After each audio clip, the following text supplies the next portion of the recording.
I'm in Hampton, New Hampshire, here at the largest seafood festival that New England has to offer. There is a lot to see here, but I'm mainly here for how East Coast does their chowder, so let's go check it out.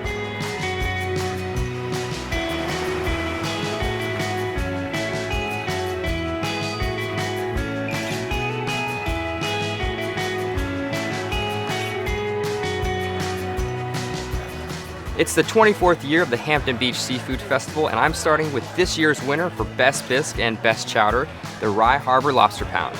Hey there! Hi! How are you? Great! This place looks like it's off the hook. Yes, right? we are. I think I want to try the Montauk salad, the lobster bisque, Yep. and the fluffy chowder. My fluffy chowder, very famous. That sounds great.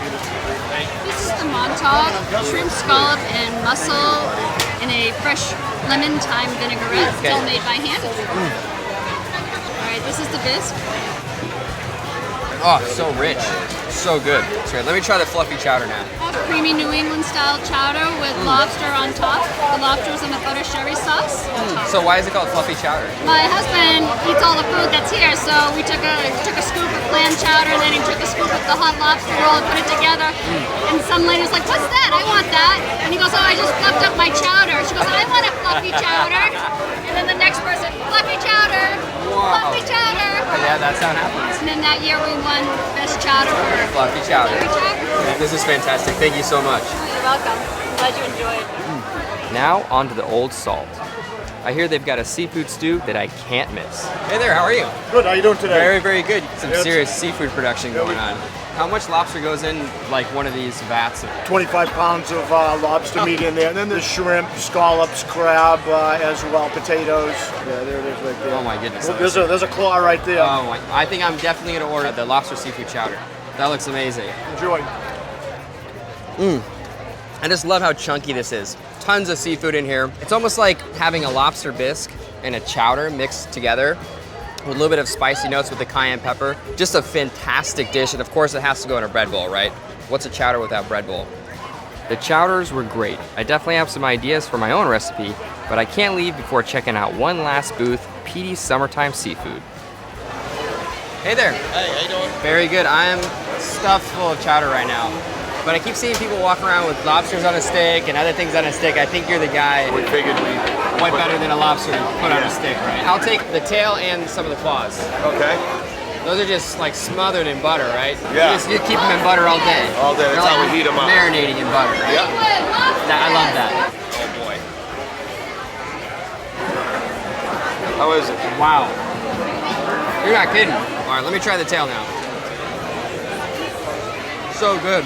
I think you should heat everything up in butter. I know. I think that's like the key to life. People love it. This is great. Thank you so much. You're welcome. I'm gonna enjoy this. This lobster on a stick is great. Petey's got a good thing going on here. You have to check out the Hampton Seafood Festival. This place is amazing, must see. Now it's time to go make my own chowder. I tried a ton of great chowders and stews at the Hampton Seafood Festival, so I thought I'd make my own fish chowder. And first things first, I'm gonna chop up my vegetables before I start my roux. I'm gonna get 2 branches of celery, and this is just a rough chop. Should be good right there. A bowl. And now, some fennel. Just take the tops off. But I'm gonna save the fronds for a nice, lovely garnish. I really like using fennel. I think it works well with this seafood chowder. Now I'm gonna cut up 2 shallots, just a rough dice. Good right there. All right, so my veggies are chopped, ready to go. Now I wanna heat up my pan. I'm gonna start off by adding 2 tablespoons of butter. And this is gonna be the base for my roux, and that's gonna bring body to the whole chowder. Now I'm gonna add my vegetables. I just wanna sweat these. No color, just wanna get them until they're transparent, but not caramelized. All right, now I'm gonna add my flour. A little bit at a time, just to start it out. You don't want to add too much, otherwise it's going to clump up. And just keep in mind, you want to constantly be stirring this. You add some flour, you don't stir it, and you're just going to get these little pockets of raw flour. That's no good. All right, so this is looking really good. The roux is really coming together. Now I'm going to add some Cidre. This is just going to add a really nice sweet kick to it. With every pour, give it a stir. Just keep doing that until you have a nice solid creamy base. This is looking absolutely delicious. So the base of my chowder is done. I made some stock ahead of time. This is gonna be the bulk of this chowder. So if you can, make it ahead of time, just because it takes a few hours to make some stock. It's probably about 2.5 cups of stock to this. There you go. All right, so my chowder's looking really good. It's coming together nice. Now I'm gonna start cutting my fish. And I have here some beautiful halibut. It's definitely not a traditional choice, but it's my preference. Just a wonderful clean fish, especially for this chowder. And I'm just gonna dice this guy up. Don't need to get too perfect with the dice, but you still wanna keep them relatively the same size because you want them to cook at the same pace. I think this is looking pretty good. Now I'm just gonna add it to the chowder. I love seeing the chunks of fish in chowder. It's like, you know, it's a seafood chowder. But I wanna add just a few more touches to it and sort of pack some aroma and some spice in it. So first thing, a little bit of thyme. And what you wanna do is just run your fingers right down the stem, and it's just gonna pull all those leaves off, so you're not chewing on stems when you're eating your chowder. That should be good right there. So the last touch of flavor I'm gonna be adding to this chowder is Old Beay. And I didn't really grow up on this stuff, but out here it's just a staple for most seafood dishes. So I'm gonna add just a little bit to my chowder. Not too much, just maybe like a teaspoon. Also, I'm gonna add just a little bit of salt and pepper to this. I mean, right away you can smell some of the spices in the Old Beay. It's kind of like this clove and cinnamon flavor, but also it has some red spices going on. Now, I'm gonna finish this off with a little bit of heavy cream. Add this towards the very end of your chowder recipe, just because it tends to break down the more it boils. And this is gonna lighten up the color of the chowder and bring a richness to it. It's looking good.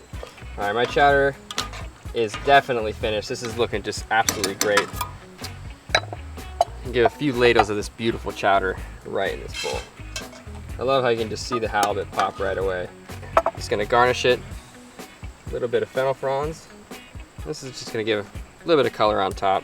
Fennel fronds are just really pretty. Plus I might add just a little bit of licorice flavor. Get my oyster crackers out and give this a pour.